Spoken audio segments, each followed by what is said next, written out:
नमस्कार दोस्तों, अगर आप यूपीआई यूज करते हैं, आप गूगल पे, फोन पे, पेटीएम यूज करते हैं तो आप एक साल के अंदर कितना लेन देन उससे कर सकते हैं।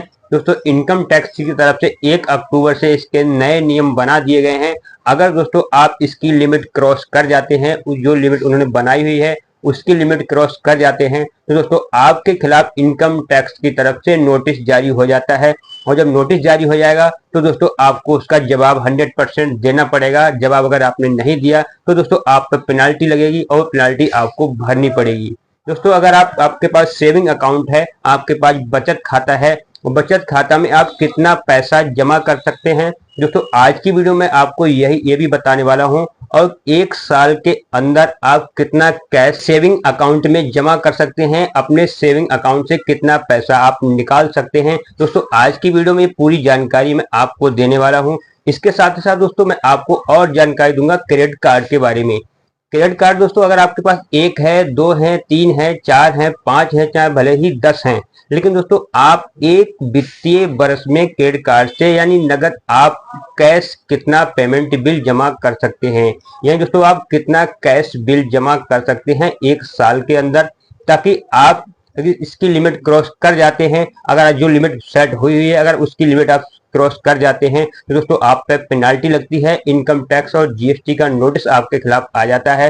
दोस्तों सबसे बड़ी दिक्कत तो ये है, सबसे बड़ी परेशानी ये है कि इसका नोटिस जो आता है वो 10-20 हजार या 2-4 लाख का नहीं आता है, ये 20-20, 30-30, 40 लाख का नोटिस आता है। तो दोस्तों बहुत बड़ी दिक्कत आ जाती है। अगर आप लिमिट क्रॉस कर जाते हैं तो 100% देखो आपकी इसकी पेनाल्टी लगनी ही लगनी है।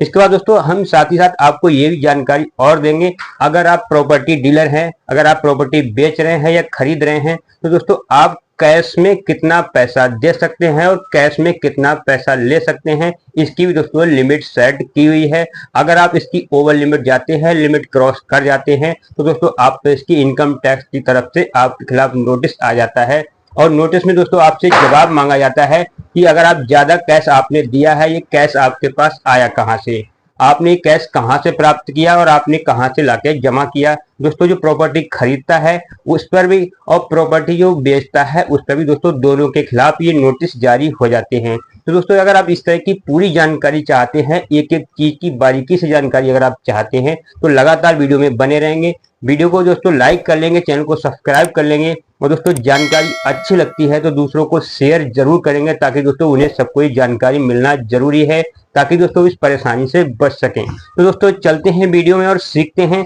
कि हम कैसे इस चीज के लिए क्या क्या लिमिट सेट की हुई है और कितना हम कैश ले सकते हैं। चलिए दोस्तों अब हम सबसे पहले जान लेते हैं प्रॉपर्टी के बारे में। अगर हम प्रॉपर्टी खरीद रहे हैं या प्रॉपर्टी बेच रहे हैं तो हमें कैश कितना जमा कर सकते हैं, कितना हम लेने वाले को कैश दे सकते हैं या हम कितना कैश प्राप्त कर सकते हैं। तो दोस्तों इनकम टैक्स की तरफ से जो इसकी लिमिट सेट की गई है, इनकम टैक्स विभाग की तरफ से जो ये लिमिट आई हुई है, जो उन्होंने बताया हुआ है दोस्तों, उसकी लिमिट है 20,000। चाहे भले ही प्रॉपर्टी आपकी 1 लाख की है, 2 लाख की है, 50 लाख की है, 1 करोड़ की है, 2 करोड़ की है, लेकिन दोस्तों आप कैश लेन देन मात्र 20,000 तक का ही कर सकते हैं। दोस्तों मात्र 20,000 रुपए ही आप कैश में दे सकते हैं, बाकी आपको ऑनलाइन पेमेंट करना होगा। अगर दोस्तों आप कोई प्रॉपर्टी खरीदते हैं, प्रॉपर्टी आप बेचते हैं और 20,000 से ज्यादा आपने कैश 2-4 लाख या 10-20 लाख कैश में दिया तो दोस्तों इनकम टैक्स की तरफ से आपके खिलाफ दोस्तों नोटिस जारी हो जाता है। जीएसटी डिपार्टमेंट की तरफ से आपके खिलाफ एक नोटिस जारी हो जाता है। उस नोटिस में दोस्तों आपसे जवाब पूछा जाता है कि आप इतना कैश कहां से ला रहे हैं, आपके पास इतना कैश आपने अपने पास इकट्ठा करके क्यों रखा हुआ था, ये आपने ऑनलाइन बैंक अकाउंट में जमा क्यों नहीं किया। तो दोस्तों ये सब जानकारियां आपसे पूछी जाती हैं। अगर आप वो कैश कहां से लाए थे, आपके पास कैश कहां से आया था, अगर आप उनके जवाब के लिए सही से नहीं दे पाते हैं तो दोस्तों आपके खिलाफ 100% दोस्तों पेनाल्टी लगती है और आपको वो टैक्स जो भी होता है वो जमा करना पड़ता है। दोस्तों आशा करता हूं अब आप समझ गए होंगे प्रॉपर्टी अगर आप खरीद रहे हैं, बेच रहे हैं तो दोस्तों आप कितना कैश लेन देन कर सकते हैं।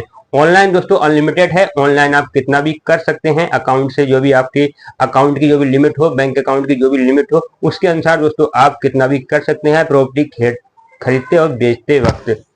अब दोस्तों हम जानते हैं क्रेडिट कार्ड के बारे में। क्रेडिट कार्ड से दोस्तों हम कितना पेमेंट एक साल यानी एक वित्तीय वर्ष में कितना हम कैश बिल जमा कर सकते हैं और जिससे कि हमारे खिलाफ नोटिस जारी ना हो और हम किसी भी तरह से लिमिट क्रॉस ना कर पाए।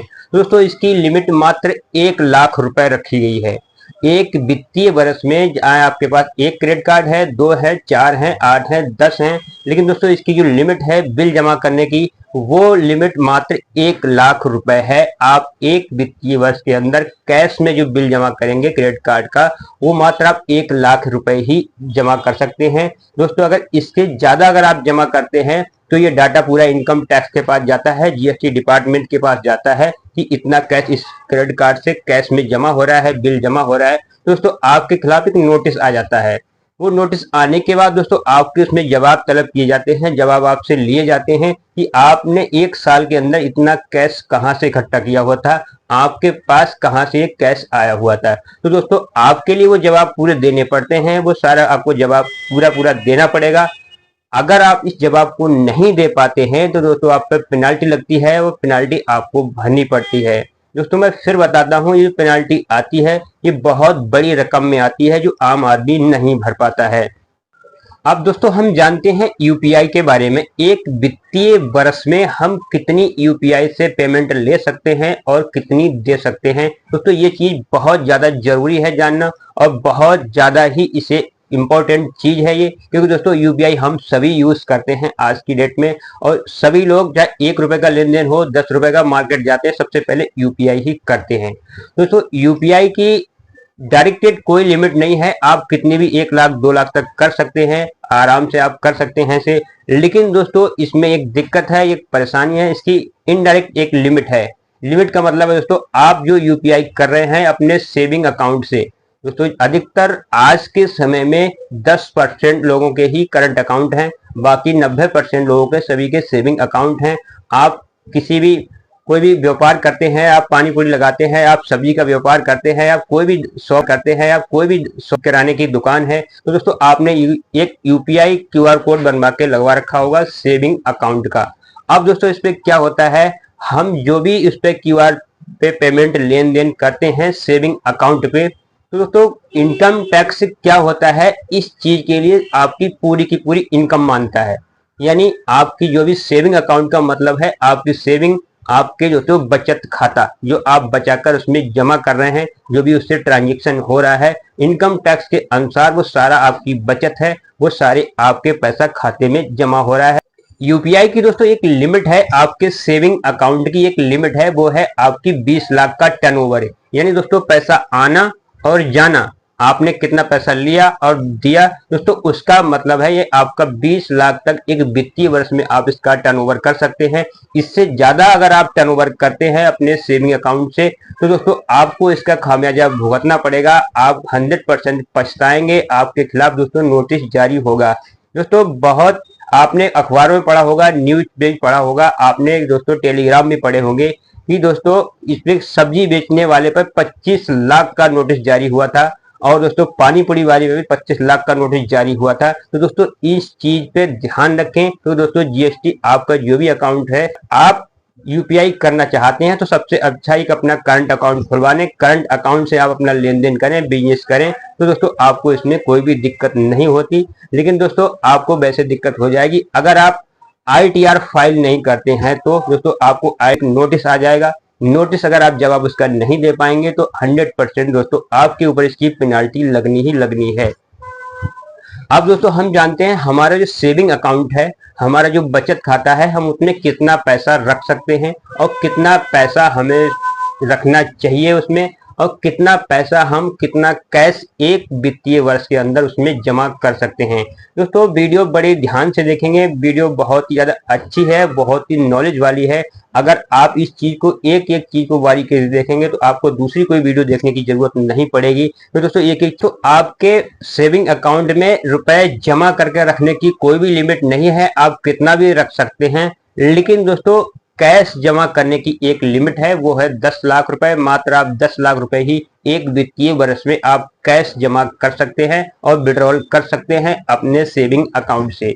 इससे ज्यादा अगर आप सेविंग अकाउंट से अपने विड्रॉल करते हैं या फिर आप कैश जमा करते हैं तो 100% दोस्तों आपके खिलाफ एक नोटिस आएगा। नोटिस में दोस्तों आपसे जवाब मांगे जाएंगे कैश के लिए लेकर, कैश आपके पास कहां से आया, या फिर आपके पास था तो आपने जमा करके कैश क्यों रखा हुआ था। दोस्तों इस चीज का अगर आपने जवाब नहीं दिया तो आप पे पेनाल्टी लगेगी, आप पे जुर्माना लगेगा, वो जुर्माना आपको दोस्तों भरना होगा। दोस्तों ये थी कुछ जानकारी। दोस्तों एफडी में भी कैश जमा होता है। अगर आप अपने पैसे की एफडी कराना चाहते हैं, एफडी आप जमा करना चाहते हैं, तो उसकी भी लिमिट दोस्तों कुल 10 लाख रुपए ही है। चाहे आपका बैंक में अकाउंट हो एफडी का, चाहे आपका एफडी का अकाउंट आपका पोस्ट ऑफिस में हो, इंडिया पोस्ट पेमेंट बैंक में हो। दोस्तों इसका सिर्फ 10 लाख रुपए ही आप इसे जमा कर सकते हैं। दोस्तों आपके खाते में पैसा जमा है, जो सेविंग अकाउंट में जमा है, उसकी बात नहीं की जा रही है। आपसे कितना भी एफडी जमा करा सकते हैं, ऑनलाइन की कोई दिक्कत नहीं है। लेकिन दोस्तों दिक्कत है सिर्फ कैश जमा करने की। मैंने पूरा प्रोसेस पूरी वीडियो में बताया है, वो कैश जमा करने के लिए, कैश के लिए बताया हुआ है। ऑनलाइन का कोई प्रोसेस मैंने आपको बताया हुआ नहीं है। तो दोस्तों आप एफडी कराना चाहते हैं, आप एफडी करना चाहते हैं तो आप एफडी के लिए मात्र 10 लाख रुपए का एक वित्तीय वर्ष में ही एफडी करा सकते हैं कैश के रूप में।